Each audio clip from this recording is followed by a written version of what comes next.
guys have Minnesota sports flowing in their veins. Mackey and Judd on Score North and ScoreNorth.com. There's a charm about him, and he's engaging.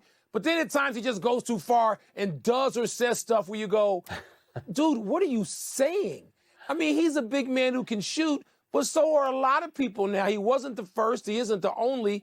And so I'm going to say that people are not going to sit around saying Karl-Anthony Towns changed the game. Therefore, I'm going with delusional because Karl-Anthony has that element too. Again, there's charming and there's delusional, and he can be both. Like in the locker room in a period of 4 minutes when you're talking to him, he said this to Pat Bev, speaking of delusional, so delusional. Oh, man. Mike Wilbon on Pardon the Interruption, among the, I would say, the cavalry of national media guys and women just going at Karl-Anthony Towns for some of those comments on the Pat Bev pod. This is a Statements Monday here on Minnesota Sports with Mackey and Judd. And gentlemen, I think we should just start out with this one. The NBA chaotic offseason has commenced, and now we find out where the Wolves are at in terms of all the action. They were front and center a year ago at this time. What is their appetite to join the chaotic fray? Bradley Beal traded, at least agreed upon, to the Suns over the weekend. Chris Paul, part of the package, going back to the Wizards. Draymond Green just declined his player option, so he becomes an unrestricted free agent. You got Damian Lillard, Heat rumors out there. Happy, reckless speculation offseason, boys. Oh, it's fantastic. So I think that the Wolves, I gotta think that they're at least going to have trade talks regarding Cat, right? I got to think that that's at least going to happen. I'm not saying a trade is going to happen. It very well might not. They will not, under any circumstances, I don't think that they would come close to making a trade that appeared to be a punt on Cat. But I've got to think we're at a point now where you have to entertain the idea of what could we get in return for an asset that might need to be moved, and as we've discussed, under more difficult circumstances a year from now. But it's delicate, though, because especially with his personality, I don't know how well he'll deal with. It's one thing when idiots like us are just like going to random websites and NBAanalysis.net has 14 more Cat trade ideas. Sportsnot.com, whatever, right? Speculation. But like if all of a sudden you get a Woj or a Shams coming out saying the Timberwolves have begun preliminary discussions with X team, like if it doesn't come to fruition, this is where, as a front office, you're trying to weigh what's the best thing to do in terms of constructing your roster now and with the second luxury tax apron looming in a year from now. But also, if a rumor leaks out there and a trade doesn't happen, can you put the toothpaste back in the tube with a Karl-Anthony Towns or a Rudy Gobert and run it back in a way? This is already a team that was punching each other, for God's sakes, at the end of the season, right? Like, can you roll a grenade of trade rumors into the room and have everyone come back kumbaya? So it's a really complicated web to navigate if you're Tim Connelly right now. It feels like Cat is expecting it, though, because the only way to take part of the comment on the Pat Bev podcast last week when he tried to convolutedly say that the trade rumors are as true or false as Minnesota says, is to indicate he is accusing the Timberwolves of leaking stuff. Or did he mean the Timberwolves, or did he mean like Minnesota in general? Do you think he was specifically? I thought he might have meant the team. Yeah. But anyway, here's my question. Even if he takes it personally, do I care at this point? He has subjected you to so much, if you're the Wolves, to so much garbage, right? To so much drama. If you shop him and you find that you can't get a return that you consider to be suitable, do you even care if he gets mad at this point? Because I feel like no matter what, he demands that you walk on eggshells around him. Yeah. And I don't know that I care anymore, to be honest. Yeah, but you can't. But I know that you don't care. But like if you're going to run this back, like they need to handle this delicately if they want to win games and run it back next year. But I would also challenge, what does running it back mean? If you bring back your two Supermax players and you bring back your two 21-year-olds, which you're going to, on new big contracts, it doesn't really leave room for like a Naz Reid. I know that there's some smart guys like Dane Moore does the sort of the capology of this all the time, but I don't think you're really deciding whether you run it back or not, because I think if you bring back the core figures that make the most money, I think you wind up losing your best bench player. And is that worth running it back without really running it back? That's another discussion I'm sure they're having here. It's would they choose Naz Reid over Cat? Not that Naz Reid is a better, more talented player than Cat, but would he work better within the constructs of the salary cap and what you're trying to do with like a 3-year vision? Here's another interesting layer to this. A report came out over the weekend, and I don't think it was from Shams here. I think it was was it Chris B. Haynes maybe? I wish I had this in front of me, but it was all over aggregation and stuff. That the Blazers and the Wizards are in discussions about a trade centered around Kristaps Porzingis and the number 3 pick with Portland. So the Wizards are finally in full sell mode. I mean, people are wondering, like, that's all Bradley Beal is worth in a trade? Well, he had a full no trade clause. Yeah. You wipe out the market and you wipe out the bidding war. So Beal gone. And then Porzingis is going to be the next guy potentially traded. But the question there is, if the Blazers are willing to give up the number 3 pick for Porzingis, wouldn't then Cat be in the conversation too? Like, those guys are very similar players. They're probably not the number 1 or number 2 guy in a championship would drive team. Cat to Portland. Personally, Phil Mackey would chauffeur him to Portland for that. That'd be an uncomfortable car ride. Yeah, but he'd come back with a 3rd pick, so he wouldn't give a damn. Yes. But, like, if that's how low they're willing to stoop for the 3rd pick, Porzingis, then isn't Cat in the discussion too? Like, that's what my question would be. What is the value of the 3rd pick, And could Dame still be traded to the Heat? Like, that's been floating around as well. So if you're going to do that, you're not going to want Kristaps. I like that. This is where I'm confused about the direction, and we've talked about this for weeks now, that the Blazers are going to elect. But Portland, this is like Portland is now that this Beal thing has. The Beal thing could kind of operate on its own because he was a unique case in that his value was going to be decided by him and the team that he went to. So he's kind of in a different bin. But now that domino has fallen, the Heat were involved in the Beal trade. So the Heat are now pushing for Damian Lillard, according to multiple reports.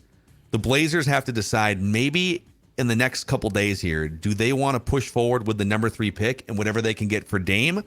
Or do they want to hang on to Dame? And then if the Heat don't get Dame, like once that domino falls, where does Cat fall in the domino line of players who might be available? I would argue if Dame gets traded, the Cat discussions I think they run it back. But if Dame stays, I think Portland continue to think Portland makes a lot of sense. So and all this is going to be just percolating for the next 3 days up until the draft, and then the week up until free agency starts in early July too. So if you're going to trade Cat to the Blazers, you pretty much have to have the agreement. It can't be announced, but within the next 3 days, right? So that the Blazers are drafting on your behalf. Yeah, or you'd have to have framework set up based on what happens with the number 2 pick. Because let's say you'll do the trade if it's Scoot, but you won't do it for the Alabama kid Brandon Miller, right? Yep. So you have to make sure that all of these things happen, and then Blazers are on the clock. Scoot's available. Are we still good here? Now would be a heck of a time to tap into the knowledge of our Portland Trailblazer insider, Declan Goff. Yeah, my insider just returned to the office today, so I will let him. I'll get some information here, which I'm sure is going to be a very busy 72 hours. I feel like the general manager should be in the office more often than that. I mean, your source. Your source. Yeah. Assistant to the regional manager, whatever it is, Reckless speculation. So, chaos has begun. We'll see if the Wolves get involved in the fray here. Statement from me. I want the U.S. Open and PGA tournament played on the West Coast every year. I don't care about other courses. I don't care about the East Coast. I don't care about us here in the Midwest. That U.S. Open and the timing was perfect. I haven't watched that much golf in forever. And you know why? Because you go on the couch at about 5 o'clock, right? The leaders on Saturday and Sunday start to tee off. and it goes into prime time. It was great. Give me the Open and PGA, which are majors that go from course to course to course. Let's have them in Hawaii, Los Angeles, San Francisco, and let's keep them there. I love primetime golf. Hawaii would be great because it would be like late night. They'd be finishing up, After if dark. they wanted to. Mm-hmm. After dark, yeah. Did you guys not love that, though? It was great. I was making dinner and halfway through the turn, and it was awesome being on the couch till 9 o'clock watching golf. I loved it. I'm also just great. like, one of my statements was like, I'm just a sucker for the feel-good golf story. Like, just watching Wyndham win that title, he gets really emotional. And then Ricky Fowler even said at the end, like I said, like if your mom was here, she'd be super proud. Like, how do you? I know what's his name in Moneyball. Brad Pitt says, how do you not get romantic about baseball? How do you not get romantic about golf? Like, you see those great stories like that, it makes me well up. It was an incredible watching weekend. I loved it. I disagree strongly, and I'm gonna, now that Declan gave his statement, I'll give my statement again here too, since we're going down the golf train here. Damn you, Wyndham Clark! You ruined a great Sunday for all of us golf fans. We had a chance for a Ricky Fowler comeback after basically 2 years outside the top 150 in the world golf rankings. I can't condone this. We had Rory McIlroy, who's been banging on the door for a fifth major for 9 years. A putt better. Right there, right in front of him. You had If Rory Scotty putted better, he would've won Scheffler, it. all these incredible golfers Scotty and stories. Scheffler, yeah. And we get Wyndham Clark, it's great. Congratulations on making a few $1 million now and being a long shot. But what a buzzkill, man. I wanted Ricky Fowler to complete the comeback. Wyndham Clark starts crying. His mother died of breast cancer when the guy was in college. It's a great story. That's terrible. And you are saying that it wasn't that your preference was Fowler, who's a great story too. I am hand in hand with the Win-win. Ricky Fowler fan club with Phil Mackey. I love Ricky just as much as he does. He fell apart though. Yeah, and He Ricky came kind of unglued. does Okay. that. I loved Golf. watching Win. It was awesome. The 2 putts he had to make to get there, he nails that first one just to get him basically the gimme to win it. I thought it was incredible. Okay, I'm going to ask you guys. No, Judd, did you have any rooting interest down the stretch, or just yes or no? Don't even tell me who. Yes or no, or were you just watching for the theater? No, I picked a golfer. Was that golfer Wyndham Clark? No, but I still felt good about it. Did you find yourself sometimes wishing that Wyndham Clark would double bogey the 16th hole so that the golfer you wanted to win? No, because Declan, at no point did you feel like, boy, I kind of hope he misses this putt. Ricky fell so he apart, comes back to the and that was pack his a fault. little bit. No, that was Ricky, but Ricky fell apart. I gave and up on Ricky at like 7. Rory, Ricky fell apart. Rory didn't fall apart. Rory just didn't couldn't fall make a apart. putt. Yeah, and I don't care about him that much. And at that point, I was more rooting. Can we get a little playoff between Rory and Wyndham? I was like, okay, yeah, I could see that.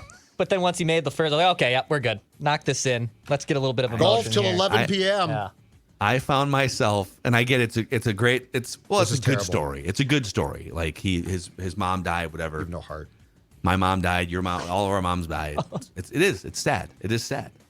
It is sad. But on I'm just saying, college, I for me. found myself on the back nine, crossing my fingers, hoping that he would hook one out of bounds left to come back to the pack. That's terrible. So that And the just- golfers I was rooting for could And actually. just to be have a clear, chance. my mom died, but I was 40-something. This guy's mom died pretty when he young. was in college. This guy's mom died when he was in college. I do not compare. It's sad. I'm not saying it's not sad. I'm saying I wanted other golfers to win. And I know that a lot of people you have no were heart. rooting for him to triple bogey a You have hole. no heart. that's It's up not with like that. It's not like that blowhard guy that like tried to praise himself a few Michael weeks Block? ago. Yeah, him. I'm not He a fan. didn't qualify for this one, did he? I don't think a T15 No. on the PGA didn't get him. Still in waiting this for our inevitable Michael Block interview at the 3M Open here in a couple of weeks. That's what I'm hoping for. one. Yeah, I think it's going to happen. All right, I think we're back to Judd now. We just kind of sped through a few there. I don't know if you guys saw this, but my statement is this: William Karlsson's speech at the Vegas Golden Knights celebration might have been, and this is saying something, it might have been the drunkest I've ever seen a human with a microphone. And this has become the thing now. You know what? Last week with Denver, Mike Malone was completely hammered.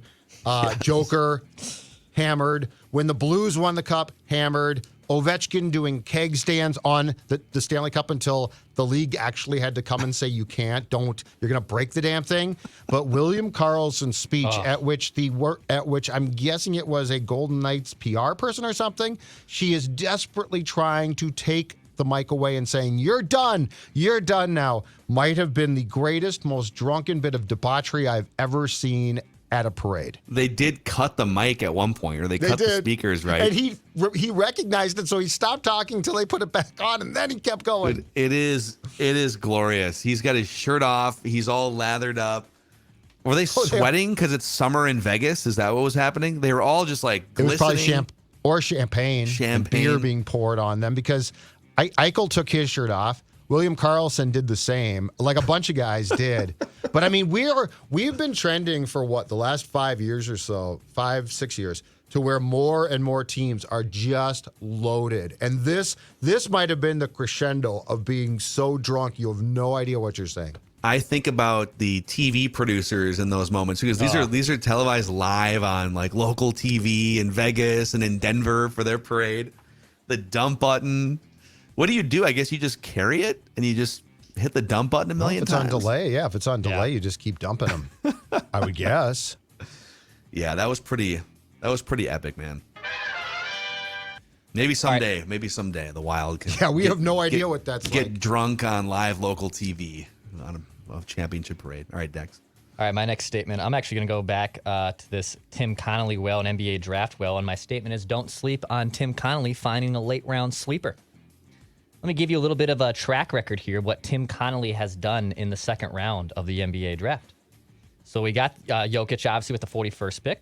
Crown jewel there. Couple-time MVP. Mm-hmm. He's also found some pretty solid players in the back end of the draft. He found Monty Morris. He found Jared Vanderbilt. He found Vlatko Cancer. He found Bol Bol. He has actually found some pretty solid players towards the end of the draft. The Wolves are picking at 53. I wouldn't rule out that the Wolves maybe aren't able to find a solid player at pick 53. I'm curious to see what Tim Connelly wants to do there. I don't know if there's a trade up. Don't they have a surplus of second round picks too or something? So they could maybe even move up. But don't sleep on the fact that just because the Wolves don't have a first round pick, they can't find a contributor in the second round. I feel like people have a really hard time listening to Tim Connelly optimism or praise. Because everything you said is valid, right? There should be some hope. I mean, hell, he identified Walker Kessler, too. I think they made that pick for themselves, and then the Jazz trade came to fruition. I don't think they made that pick on behalf of the Jazz, but he does have a knack for finding hidden gems here and there. But it just kind of feels like the overwhelming sentiment from Wolves fans that I hear from is just kind of a big collective eye roll when it comes to Tim Connelly until they do something drastic. But then again, like if he makes a trade, if they trade Gobert, it's going to be another eye roll because it'll be like, oh, now you're bailing on the guy that you traded for last year. And if you trade Cat, it's going to be, oh, now you're just like reacting to the bad trade you made last year, and now you're forced into a corner. So I don't know what they almost just have to have a huge season, whatever they look like, before people start to buy back into Tim Connelly. Is that how you guys kind of feel too? Yeah, that's probably fair. Yep. And I think that the pessimism from a Tim Connelly Wolves executive standpoint is probably fair, but I also think that there is something to be said of like what Dex just said, which is he also could potentially pull himself up by the bootstraps and do a couple of good things. And at that point, the Gobert thing is still a big deal, but not because right now it's the signature only real move, right? Like there's not a lot of things that Connelly's done besides that. So, but I get it. When you mortgage that much and disappoint, that's going to be a big old strike against you. Yeah, it's a difficult hole to dig out from the perception hole here. Even though the D'Lo trade he made midseason for Conley and the other assets was a fantastic trade. Like if that had been his first trade, let's say he doesn't really do anything and that's the first trade, offloading D'Lo, I think we'd feel really good about, wow, this guy built that team that just won the championship and he made a big splash trade and he was right about it in the middle of the season. He just has a lot of catching up to do here. Next statement here. Finch Home Solutions is great. That's my next statement. Oh, sorry. That's I stole mine it too, from you. Because my friends at Finch Home Solutions, they are going to do right by you when it comes to any electrical work that you need done inside or outside of your house, no matter how big or small. Guess what? Finch can fix it. Outdoor lighting projects, car chargers. Yep, Finch can fix that. Flickering lights, dead outlets inside. Yep, Finch can fix that. In fact, they came to my home a few months ago and fixed a light in my basement room and did a fantastic job. They were 3 very important things. They were courteous, they were quick and thorough. The work got done, and the fixes were made, and I want you now to try Finch because you do not want to DIY issues like this. You want to get the experts, and Cody and his team certainly are. Again, big or small, finchhomesolutions.com, 612-357-2604, finchhomesolutions.com, and, of course, tell them that the crew from Minnesota Sports with Mackey and Judd sent you, or Purple Daily, because that always helps us. Speaking of Purple Daily, real quick here, my next statement. As excited as I was when the date came out, July 12th last week, my statement is I am so excited for this Netflix quarterback documentary. Just seeing like one trailer and all the different things that Netflix has hit a home run with like the golf behind the scenes, the F1. They did a tennis one too that I have not watched yet, but I am and we talked about the Kirk Cousins angle, but I'm just really excited to see what they do with like Patrick Mahomes and even Marcus Mariota. What is the level of access that we get with these guys? Mm-hmm. And even like furthermore, I just feel like from a content standpoint, there's like 52 different shows that I want to catch up on or watch. Like we're 3 seasons into Succession right now. Yep. Maybe this is a statement within a statement. I'm super excited for Quarterback to be produced and released by Netflix and the NFL. I also think that there's more amazing content out there than at any point in our lives. Sports, non-sports, whatever it may be, movies, 10-part series. You could pretty much just sit there for 20 hours a day and watch amazing content right now. HBO is like one of my favorite dang things, and there was a great run there on Sundays with Succession and Barry, too. I don't know if you've watched Barry, Phil, with Bill Hader. That's also pretty dang good. I will say I gave The Idol a chance. I gave 35 minutes in the new series The Idol, which is this new, very, like, adult-heavy content, I guess is probably the best way I can say that, featuring The Weeknd. It was horrible. I usually will give a show the full first episode of the benefit of the doubt before I make my conclusion. I made it 28 minutes before I was just like, I can't do this. This is just painfully bad acting. I don't really get the premise. But I'm ready for a good summer show. Like, I'm ready after Succession. I'm like now left on Sundays. I had the U.S. Open yesterday, but I have this void on Sunday night programming, which I love, and I want something to fill that void. I'm hoping it's Quarterback 2 or something else as well. Well, did you also see that? So this Tiger Woods and Rory McIlroy indoor golf thing that was kind of a theory a couple years ago, that this is going to get greenlit for national TV, I think, in the wintertime. It's like it's going to be, I think, after football season, like a Monday night indoor golf league with some of the top golfers in the world talking trash, hitting into simulators. I don't know how they're going to make it work from a visual standpoint, because like if you just captured people hitting golf balls into simulators, I don't know that's captivating, but even stuff like that. We're just like inventing new sports and putting them on TV. It's Who's incredible. Going to show this? What network or what? I think NBC. I'm pretty sure. Okay. You're out on all things that aren't Hockey Network, right, Judd? I'm probably out on this. There are some shows I like, but I can't get pulled in by a ton because I don't have enough time. I'm trying to watch sports. I'm trying to watch, I got stuff to do. There's a lot of good shows, though. I do agree with that. What sports do you have to watch this summer? Yeah. I'm watching, heck, on Saturday and Sunday, I watched a ton of golf. I watched some baseball. Baseball games are on constantly. Well, what baseball games do you have to watch that aren't like? Well, I don't have to watch TV TV shows though either. I mean, I don't have to watch anything. I can go outside. I can take the dog for a walk. I don't need to be watching stuff constantly. Dawn watches a lot of shows.